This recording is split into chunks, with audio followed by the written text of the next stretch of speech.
Assalamualaikum warahmatullahi wabarakatuh. Waalaikumsalam warahmatullahi wabarakatuh. Bagaimana kabarnya, Yai Alhamdulillah Zainuddin? sehat walafiat. Alhamdulillah. Kita Sehat kok juga. Alhamdulillah. Ya, sehat. Kita kok Alhamdulillah. kayaknya beberapa hari tidak ketemu. Alhamdulillah. Hari ini bisa ketemu. Ya. Gimana kalau kita ngobrol-ngobrol ringan tentang ya hal yang random saja ya, Pak. Begini, diantaranya jenengan kan eh, bidang penyuluhannya di dalam permasalahan keluarga sakinah. Sakinah. Nah, ada beberapa keresahan, ada beberapa fenomena yang kita amati terjadi akhir-akhir ini, entah di sekitar kita atau di kawasan-kawasan yang lain. Yaitu sekarang makin marak ada perceraian-perceraian di pernikahan yang masih muda. Jadi pernikahan yang masih seumur jagung sudah bercerai. Angka perceraian tercatat semakin meningkat, semakin tinggi. Ini ya datanya banyak sekali, berita-berita yang ada banyak sekali. Nah, kira-kira sebenarnya fenomena ini terjadi karena faktor apa saja? Apa kurang kesiapannya pengantin, atau mungkin karena faktor ekonomi, atau mungkin karena faktor Yang bekalnya? Monggo, kira-kira apa, Pak? Faktor perceraian itu kebanyakan tadi yang dimaksud adalah perceraian yang kebanyakan yang di usia muda. Ya. Ya mungkin ada beberapa faktor yang menyebabkan hal itu terjadi, diantaranya mungkin usia masih belum mencukupi sudah melangsungkan pernikahan. Jadi dengan usia yang dini itu dari sisi pengetahuan agama misalnya masih kurang. Dari sisi mungkin pengalamannya juga kurang. Jadi ketika mau membangun rumah tangga itu kita harus punya landasan agama. Landasan agama. Ya. Landasan landasan apa itu? Mental. Ya, landasan mental juga mempengaruhi. Dan yang sangat banyak pernikahan dini itu kebanyakan ketika sudah masuk di wilayah KUA itu interview secara pribadi, kebanyakan itu memang terjadi pernikahan dini itu ada masalah-masalah yang internal itu, misalnya ya pergaulan bebas dan lain-lain sebagainya. Jadi tidak mesti masih muda niatnya menikah, tidak mesti, karena ada kondisi-kondisi tertentu yang memang itu seharusnya harus dinikahkan. Karena zaman sekarang anak-anak muda itu laki-laki dan perempuan itu sudah tidak ada jarak di boncengan sana sini, keluar sana sini, itu tidak ada jarak. Sebenarnya itu juga menjadi PR untuk para orang tua memantau anaknya 24 jam. Misalnya kalau perempuan itu batas keluar rumah jam sekian, temannya ya harus yang bagaimana gitu. Sebagai orang tua harus memantau. Mungkin salah satu pernikahan dini yang berlangsung tidak lama itu mungkin salah satu faktornya seperti itu. Memang jarang anak yang nikah di usia dini itu memang jarang, yang istilahnya murni memang membangun, memang sudah siap, sudah pengen, sudah memang niat untuk membangun rumah tangga karena misalnya paksa dan lain sebagainya gitu. Jarang, rata-rata ada faktor internal biasanya seperti itu aja. Atau mungkin orang tua khawatir kalau sudah terlalu sering pacaran mungkin dan sebagainya gitu ya. Ya mungkin seperti itu, nyawang risih paribasane risih, ngalor ngidul lawan bengi panggah karo si A. Iya. Daripada menimbulkan fitnah dari sana sini, akhirnya dinikahkan. Padahal itu yang bersangkutan anaknya tadi belum punya niat dari hati untuk Menikah. Akhirnya terjadi pernikahan ya sekedar menikah saja dengan pondasi yang rapuh ya, pondasi yang belum kuat. Artinya berarti pemicunya kompleks sekali ya tadi. Jadi awalnya memang jenengan jelaskan tadi kan hanya usia, faktor kekurang matangan. Tapi ternyata faktor usia ini juga ya bukan cuma faktor itu, ada juga faktor latar belakang pengetahuan, latar belakang apa?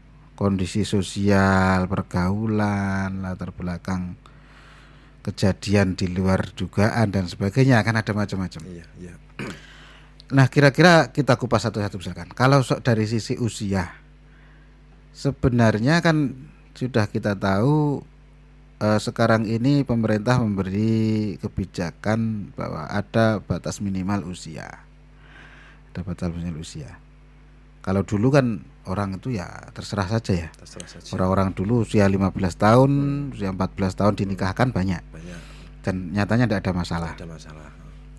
Nah, kalau sekarang ini kemudian pemerintah membuat kebijakan bahwa minimal usia menikah yang langsung mendapat legalitas dari pemerintah adalah umur 19 tahun.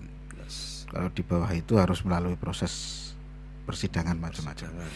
Ini sebenarnya penetapan usia 19 tahun ini sebenarnya sudah cukup apa belum toh? Apakah ini nggak bisa menjadi patokan? Ataukah mesti kalau sudah 19 tahun ini sudah ya bisa sebagian besar sudah bisa dianggap sudah cukup siap? Ataukah patokannya sebenarnya tidak bisa kayak patokan umur? Di bawahnya kalau memang bekalnya bagus bisa juga, kalau di atasnya kalau memang sama saja tidak punya bekal yang baik ya nggak ada gunanya juga misalkan. Bagaimana sebenarnya penetapan umur 19 tahun ini, kira-kira sudah ideal atau belum kira-kira? Kalau menurut saya karakter orang atau karakter anak beda-beda ya. Kan banyak orang yang usianya itu sudah banyak tetapi masih koyo cah cilik seperti itu. Usianya masih kecil tapi sudah dewasa. Nah, kalau usia 19 tahun mungkin ya sudah melalui proses istilahnya penelitian secara psikologis dan lain sebagainya. Rata-rata secara umum usia 19 itu sudah dianggap cukup dan dewasa. Secara umum. Kalau secara tidak umum ya tadi umurnya banyak tapi masih kayak anak kecil. Umurnya masih muda tetapi sudah matang dan dewasa. Artinya penetapan umur 19 sudah cukup ya, ideal ya, sudah ideal. Jadi tentunya dilakukan dari penelitian riset yang panjang maksudnya ini ya. Oke. Nah, melirik pada faktor yang lain seperti misalkan faktor pergaulan, faktor kontrol sosial dan sebagainya. Ini kira-kira apa yang terjadi saat ini? Jadi kayaknya sekarang ini kan kontrol sosial kayak semakin longgar. Kalau dulu kan antar tetangga itu banyak peduli. Jadi kalau tetangganya dijemput anak laki-laki punya anak perempuan, itu laki-laki, tetangga kanan kiri ngomong macam-macam dan sebagainya. Sehingga kan ya mau nggak mau tetap itu bisa menjadi rem untuk pergaulan nggak terlalu jauh. Nah, kalau sekarang ini apakah memang sudah longgar gitu loh semacam ini? Apakah orang sudah bodo amat, yang penting mengurusi dirinya sendiri? Apakah seperti itu? Itu juga apakah juga ada pengaruhnya terhadap? Ya, itu memang ada pengaruhnya. Terkadang begini, orang tua zaman sekarang sama orang tua zaman dulu beda ya. Kebanyakan orang tua zaman sekarang itu misalnya punya anak perempuan, itu entah itu sedang cantik atau biasa, ketika diajak temannya yang laki-laki itu Ya. ada orang tua zaman sekarang itu merasa bangga. Oh, ya, ya, ya. Demikian, ada yang merasa bangga rumoso anaknya sudah ada yang Sudah laku. sudah laku, bahasanya seperti itu. Memang Ada yang sudah mau ya, ada yang mau gitu. kriteria orang tua seperti memang sekarang itu banyak. Ternyata memang itu orang tua zaman sekarang itu tidak seperti orang tua yang dulu. Kalau dulu kan tidak seperti itu. Jadi ketika punya anak perempuan, ada temannya laki-laki, ya bagaimana seharusnya gitu. Ada batasan-batasan yang harus digunakan untuk menjaga agar tidak terjadi pergaulan yang di luar batas seperti itu. Nah, kok itu pola pikir orang tua zaman sekarang yang seperti itu kan berarti ada pergeseran dari masa lalu. Ada pergeseran pola pikir. Nah, ini kira-kira sebenarnya kenapa bisa begitu? Apakah orang tua zaman sekarang ini yo gimana ya, merasa dulu pengalaman dia waktu masih muda oleh orang tuanya ditekan, dikekang dan sebagainya, kemudian dia tidak mau itu terulang pada anak, ataukah ini sebenarnya karena faktor dari luar, misalkan karena sekarang ini sudah melihat dari budaya-budaya luar yang semakin longgar, semakin bisa diakses dengan mudah, dan memang ya kalau budaya-budaya yang bukan ketimuran ini kan memang kita lihat dari dulu memang juga sama sekali tidak etis gitu ya. Apakah itu memang sudah mulai meracuni pikiran orang-orang zaman sekarang sehingga kontrol terhadap ini sangat longgar sekali sekarang ini? Ini kira-kira sebenarnya apa? Atau karena pemahaman tentang kesadaran beragama yang mungkin kurang, atau bagaimana sebenarnya? Ya, bisa dikatakan demikian karena seiring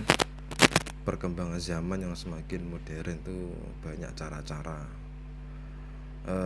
untuk membatasi diri, banyak cara-cara untuk bagaimana kita bergaul. Maksudnya sudah ada ilmu-ilmu di media sosial secara tertulis, jadi tidak secara mencari ilmu, entah itu dengan cara ikut mengaji di madrasah, di pondok pesantren dan lain sebagainya. Jadi ilmu yang diterapkan kebanyakan ilmu yang diambil dari media sosial. Jadi tidak dianggap penting metode mencari ilmu yang klasik-klasik tadi. Jadi salah satunya mungkin pengaruh seperti itu, media sosial. Karena kita mencari pengetahuan di media sosial itu berarti apapun yang ada di media sosial diyakini ya. Ya. Nggak tahu itu benar atau enggak, siapa yang ngomong nggak peduli, yang penting menarik. Yang penting sepertinya masuk akal. Oke, sepertinya apa gitu diikuti gitu ya. Iya, diikuti, dipilah yang sesuai dengan perkembangan saat ini.